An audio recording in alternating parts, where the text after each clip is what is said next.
বহু পুরানো দিনের কথা। পাহাড়ের কোল ঘেঁষে এক ছোট্ট বসতিতে কালাম নামে এক সরল মানুষ বাস করত।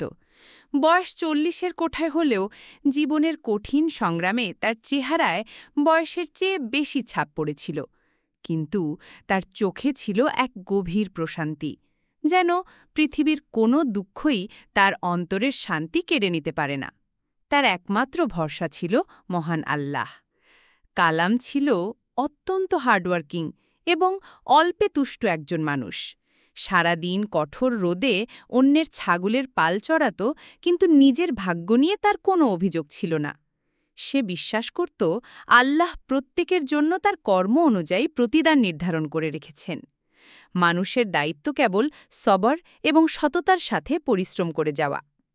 গ্রামের কেউ কেউ তাকে জিজ্ঞেস করত, কালাম, দিনরাত এত খাটুনির পরেও তোমার অভাব দূর হয় না কেন?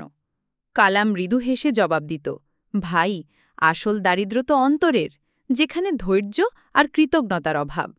যার অন্তরে আল্লাহ প্রতি বিশ্বাস আছে সে কখনো গরিব হতে পারে না। কালামের ছোট সংসার ছিল তার স্ত্রী আর ৩ সন্তানকে নিয়ে। তার স্ত্রী প্রতিদিন সন্তানদের শেখাতেন, দারিদ্র কোনো পাপ নয়, কিন্তু অন্যের সম্পদ দেখে হিংসা করা বা কারো হক নষ্ট করা সবচেয়ে বড় পাপ। তিনি নিজে হয়তো ছেঁড়া কাপড় পরতেন, কিন্তু সন্তানদের মুখে হাসি ফোটানোর জন্য তার চেষ্টার কোনো কমতি ছিল না।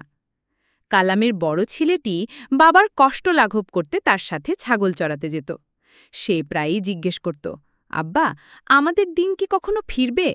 কালাম ছেলের মাথায় হাত বুলিয়ে বলত, আল্লাহর উপর ভরসা রাখো বাবা, তিনি সময়ের চেয়ে উত্তম পরিকল্পনাকারী। তার মেয়েরা ঘরে বসে সেলাইয়ের কাজ করত আর দুয়া করত, হে আল্লাহ, আমাদের আব্বাকে শক্তি দিও। তাদের গ্রামটি ছিল 2 ভাগে বিভক্ত। একদিকে ছিল ধনী জমিদারদের বাস, যাদের বিশাল বাড়ি আর শস্যের গোলা ছিল, কিন্তু তাদের অন্তরে ছিল অহংকার আর গরিবদের জন্য অবহেলা। অন্যদিকে ছিল কালামের মতো দিনমজুরদের ছোট ছোট মাটির ঘর, যাদের জীবন চলত অনেক কষ্টে। গ্রামের প্রধান মীর হাসিম ছিল এক নিষ্ঠুর এবং লোভী প্রকৃতির লোক। গরিবদের ওপর জুলুম করাই ছিল তার স্বভাব। সে কালামকে প্রায় উপহাস করে বলত, কই চর আল্লাহ, তোকে তো কিছুই দিল না। কালাম শান্তভাবে উত্তর দিত, আমার রব দেখছেন, তার সময় হলে তিনি ঠিকই দেবেন। ধনীদের ঘরে যখন উৎসবের আলো জ্বলত, কালামের ঘরে তখন হয়তো এক মুঠো খাবারও থাকত না। তাদের সন্তানরা যখন মাদ্রাসায় যেত, কালামের সন্তানরা তখন ভবিষ্যতের স্বপ্ন দেখত। কালাম যখন কারো কাছে সাহায্যের জন্য যেত, তারা ফিরিয়ে দিত, কিন্তু আল্লাহ প্রতি তার বিশ্বাস কখনো কমেনি। একটা সময় ছিল যখন কালামের নিজের জমি ছিল, কয়েক বিঘা ফসলি জমি আর এক পাল ছাগল। তখন তার সংসারে কোনো অভাব ছিল না এবং সে গ্রামের অন্য গরিবদেরও সাহায্য করত। কিন্তু মীর হাসিমের লোভের শিকার হয়ে সে সব কিছু হারায়। মীর হাসিম মিথ্যা ঋণের দলিল দেখিয়ে গ্রামের পঞ্চায়েতকে প্রভাবিত করে কালামের সব জমি কেড়ে নেয়। পঞ্চায়েতের সেই দিনে কালাম শুধু বলেছিল, হে আমার রব, তুমি একমাত্র সাক্ষী, আমি নিরপরাধ। কিন্তু তার কথা কেউ শোনেনি। সেই দিন থেকে সে একজন ভূমিহীন মজুরে পরিণত হয়। এর কিছুদিন পর এক ভয়ঙ্কর বন্যায় গ্রামের গরিব এলাকা প্রায় ভেসে যায়। কালামের বাকি ছাগলগুলোও সেই বন্যায় মারা যায়। এখন তার কাছে আয়ের কোনো পথই খোলা ছিল না। তার স্ত্রী ফাতিমা প্রায় ভেঙে পড়ত, কিন্তু কালাম তাকে সান্ত্বনা দিয়ে বলত, আল্লাহ আমাদের ধৈর্য পরীক্ষা করছেন, এই পরীক্ষায় পাশ করতে পারলে নিশ্চয়ই এর উত্তম প্রতিদান পাব। একদিন গ্রামের এক প্রবীণ এবং ধার্মিক ব্যবসায়ী হাকিম সাহেব কালামকে ডেকে পাঠালেন। তিনি বললেন, কালাম, আমি তোমার সততার কথা শুনেছি। আমার কিছু ছাগল আছে, তুমি কি সেগুলো চড়াবে? আমি তোমাকে উপযুক্ত পারিশ্রমিক দেব। কালামের জন্য এটি ছিল আল্লাহর তরফ থেকে আসা এক রহমত।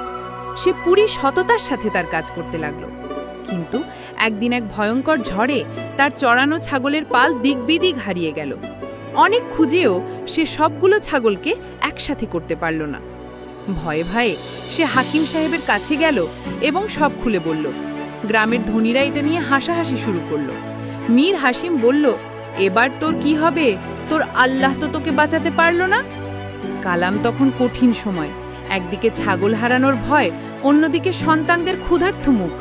সেই রাতে সে সিজদায় পড়ে আল্লাহর কাছে অনেক কান্নাকাটি করল। হে আল্লাহ, আমি দুর্বল নই, কিন্তু আমার সন্তানদের কষ্ট আমি সহ্য করতে পারছি না। তুমিই একমাত্র সাহায্যকারী। পরদিন সকালে এক অচেনা মুসাফির গ্রামে এসে থামল। তিনি ছিলেন দূর দেশের এক সওদাগর, যার নাম রহিম শেখ।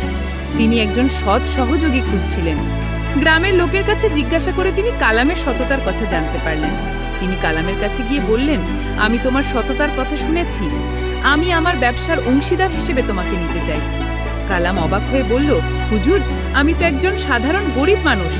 রহিম শেখ হেসে বললেন, তোমার কাছে সবচেয়ে বড় সম্পদ আছে সততা আর আল্লাহর উপর বিশ্বাস। সেই দিন থেকে কালামের ভাগ্য বদলাতে শুরু করল। সে রহিম শেখের সাথে ব্যবসায় মন দিল এবং তার সততা আর পরিশ্রমে ব্যবসায় অনেক উন্নতি হলো। ধীরে ধীরে তার অভাব দূর হলো। সে তার সন্তানদের মাদ্রাসায় পাঠালো। গ্রামে একটি মক্তব প্রতিষ্ঠা করল, যাতে কোনো গরিবের সন্তান শিক্ষা থেকে বঞ্চিত না হয়। সে একটি লাঙ্গরখানাও খুলল, যেখানে প্রতিদিন ক্ষুধার্তদের খাওয়ানো হতো। গ্রামের যে লোকেরা তাকে নিয়ে উপহাস করত, তারাই এখন তার কাছে সাহায্যের জন্য আসত। এমনকি মীর হাসিমও একদিন কালামের কাছে ক্ষমা চাইতে এলো। কালাম তাকে ক্ষমা করে দিয়ে বলল, আমার ওপর যা ঘটেছে তা ছিল আল্লাহর পরীক্ষা, আর তোমার ওপর যা ঘটছে তারও তারই বিধান। আমি তোমার প্রতি কোনো বিদ্বেষ রাখি না। কালামের সততা আর ধৈর্যের আলোয় পুরো গ্রামটাই বদলে গেল। জীবনের শেষ দিনগুলোতে কালাম তার সন্তানদের ডেকে বলল, আমার যা কিছু আছে তা আমার পরিশ্রমের ফল নয়, বরং আল্লাহর রহমত এবং ধৈর্যের পুরস্কার। সব সময় সততার পথে থেকো এবং অভাবীদের সাহায্য করো। এই বলে সে শান্তিতে চোখ বন্ধ করল। বন্ধুরা, কালামের এই কাহিনী আমাদের শেখায় যে পরিস্থিতি যতই কঠিন হোক না কেন, আল্লাহর উপর বিশ্বাস এবং ধৈর্য মানুষকে সর্বোচ্চ সম্মানের আসনে পৌঁছে দিতে পারে। সত্যিকারের সম্পদ অর্থ নয়, বরং সততা এবং ঈমান।